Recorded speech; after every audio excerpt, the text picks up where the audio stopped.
Indonesia, pemegang hak franchise Mixue adalah PT Zisheng Pacific Trading. Tidak seperti merek internasional lainnya, Mixue membuka peluang kemitraan di luar pihak pemegang lisensi. Dengan demikian, sistem franchise Mixue adalah usaha mandiri. Meskipun demikian, manajemen karyawan, perizinan, pajak, promosi, dan sosial media harus mengikuti seluruh ketentuan pusat. Bahkan, berdasarkan informasi franchise dari Mixue Indonesia yang diterima oleh CNBC Indonesia, pada kuartal keempat, Mixue Indonesia semakin perluas layanan kerjasamanya di beberapa kabupaten Pulau Jawa, melalui program harga khusus dan pembebasan biaya, yaitu gratis 1 tahun biaya manajemen dan gratis biaya survei 1 juta per titik. Biaya franchise Mixue berbeda-beda, namun calon pemilik franchise perlu menyiapkan modal awal sebesar 700 juta rupiah hingga 900 juta rupiah untuk memenuhi seluruh biaya investasi franchise dan bangunan. Berikut merupakan rinciannya. Bila ingin membuka franchise di ibu kota provinsi, total biaya yang harus dikeluarkan adalah sekitar 380 juta rupiah. Berikut rincian tarif standar yang ditetapkan oleh Mixue Indonesia untuk franchise ibu kota provinsi. Sebelum membuka franchise, calon mitra harus mengkonfirmasi terlebih dahulu kepada pihak Mixue Indonesia untuk dilakukan survei di wilayah toko. Terdapat sejumlah syarat awal yang harus dimiliki oleh calon pemegang franchise sebelum membuka kerjasama dengan Mixue Indonesia, yaitu memiliki lokasi yang strategis dan potensial, luas bersih minimal 25 meter persegi tanpa tiang, tangga ataupun elemen permanen lainnya, lebar sisi minimum 3,7 meter, tinggi plafon terendah 2,7 meter, daya listrik 33.000 watt 3 phase, sumber air yang memadai, dan NPWP perorangan atau badan usaha untuk kontrak kerjasama. Mixue Indonesia menyebutkan bila bangunan atau lokasi franchise memerlukan renovasi, maka renovasi harus dilakukan oleh kontraktor yang telah disediakan oleh Mixue Indonesia. Selanjutnya, elemen umum dalam sistem kemitraan franchise terbagi menjadi beberapa aspek. Yang pertama, lisensi penggunaan merek dan model bisnis. Contohnya, franchise mendapatkan hak untuk menggunakan merek dagang, nama bisnis, dan model bisnis yang telah terbukti milik franchisor. Ini seringkali mencakup panduan operasional yang terperinci. Yang kedua, biaya awal dan ongoing. Contohnya, franchise-nya biasanya membayar biaya awal kepada franchisor sebagian dari kesepakatan. Selain itu, ada biaya bulanan atau tahunan, bisa disebut juga dengan royalti yang harus dibayarkan untuk terus menggunakan merek dan mendapatkan dukungan. Yang ketiga, pelatihan. Franchisor menyediakan pelatihan kepada franchise untuk memastikan bahwa mereka memahami operasional bisnis dan dapat menjalankan sesuai dengan standar merek. Yang keempat, dukungan operasional. Contohnya, franchisor biasanya memberikan dukungan operasional kepada franchise, termasuk bantuan dalam hal pemasaran, manajemen persediaan, dan hal-hal teknis lainnya. Yang kelima, standarisasi. Contohnya, franchise diharapkan untuk mematuhi standar tertentu yang ditetapkan oleh franchisor, termasuk tata letak toko, kualitas produk atau layanan, dan praktik operasional lainnya. Yang keenam, pemasaran bersama. Sistem pemasaran bersama ini banyak sekali franchise melibatkan kegiatan pemasaran bersama, di mana franchisor dan semua franchise dapat berpartisipasi dalam kampanye pemasaran bersama untuk meningkatkan visibilitas merek secara keseluruhan. Yang ketujuh, durasi kemitraan. Kesepakatan kemitraan franchise biasanya memiliki durasi tertentu dan bisa diperpanjang setelah periode tertentu, asalkan franchise memenuhi persyaratan yang sudah ada. Yang ke-8, kontrak dan hukum. Sebuah kontrak formal biasanya dibuat untuk menetapkan semua persyaratan dan kewajiban baik dari pihak franchisor maupun franchise. Kontrak ini mencakup berbagai hal seperti hak dan kewajiban, durasi kemitraan, biaya, dan lainnya. Yang ke-9, keuntungan dan risiko bersama. Sistem kemitraan franchise dirancang agar memberikan keuntungan bagi kedua belah pihak. Franchise mendapatkan hak untuk menjalankan bisnis yang sudah terbukti berhasil. Sementara franchise mendapatkan ekspansi merek dan pendapatan dari biaya dan royalti franchise. Namun, seperti setiap bentuk bisnis, ada risiko yang terlibat, dan keberhasilan kemitraan sering tergantung pada keterlibatan dan kinerja baik franchisor maupun franchise.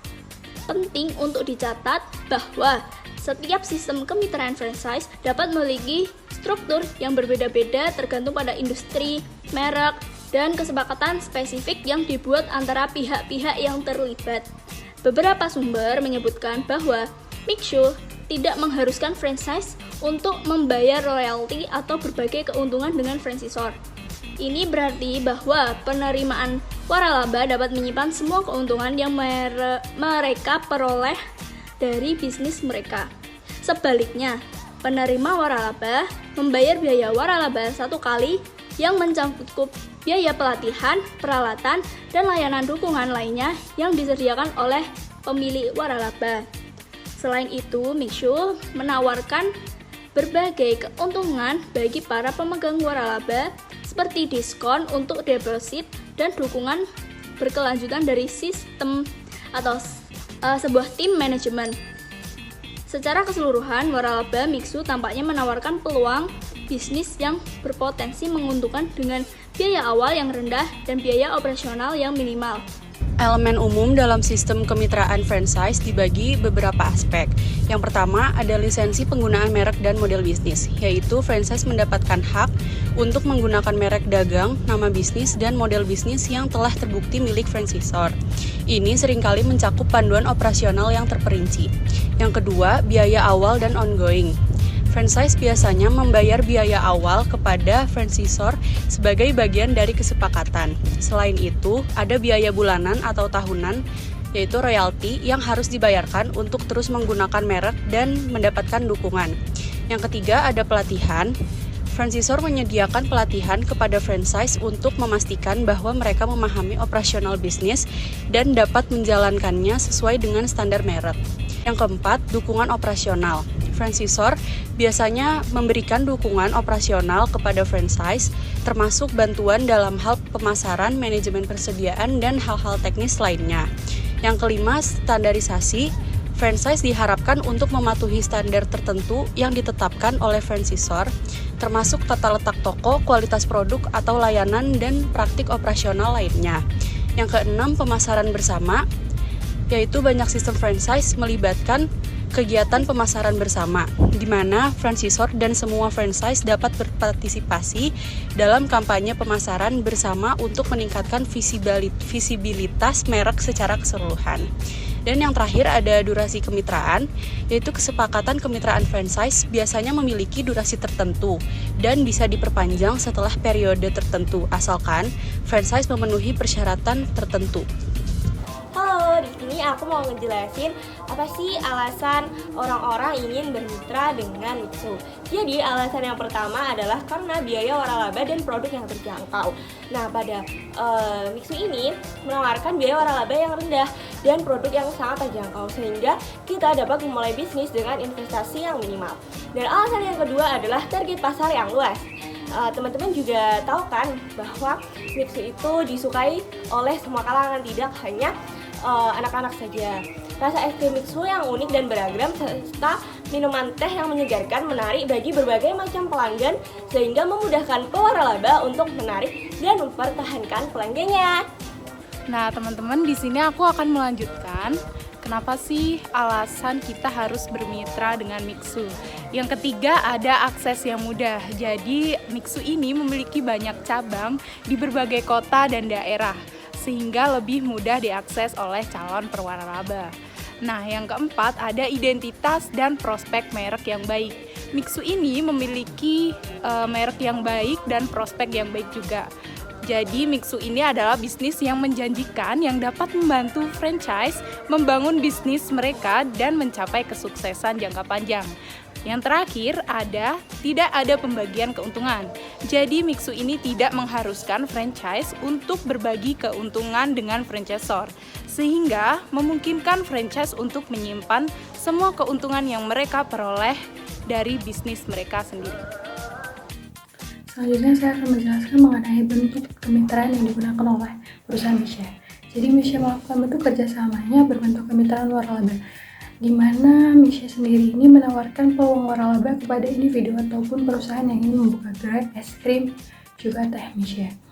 Sistem waralaba yang digunakan adalah bisnis yang mandiri, artinya franchise yang mengoperasikan gerainya itu akan tetap mengikuti panduan dan peraturan yang ditetapkan oleh pusat, yaitu perusahaan Misha. Dalam kemitraan ini, penerima waralaba bertanggung jawab atas pengelolaan karyawan, perizinan, pajak, promosi, dan media sosial, serta menerima dukungan dari Mixshe dalam berbagai aspek seperti pelatihan bisnis, pengembangan produk, dan strategi pemasaran. Biaya waralaba untuk Mixshe relatif terjangkau, dan penerima waralaba dapat memperoleh manfaat dari popularitas merek dan dukungan yang diberikan oleh perusahaan.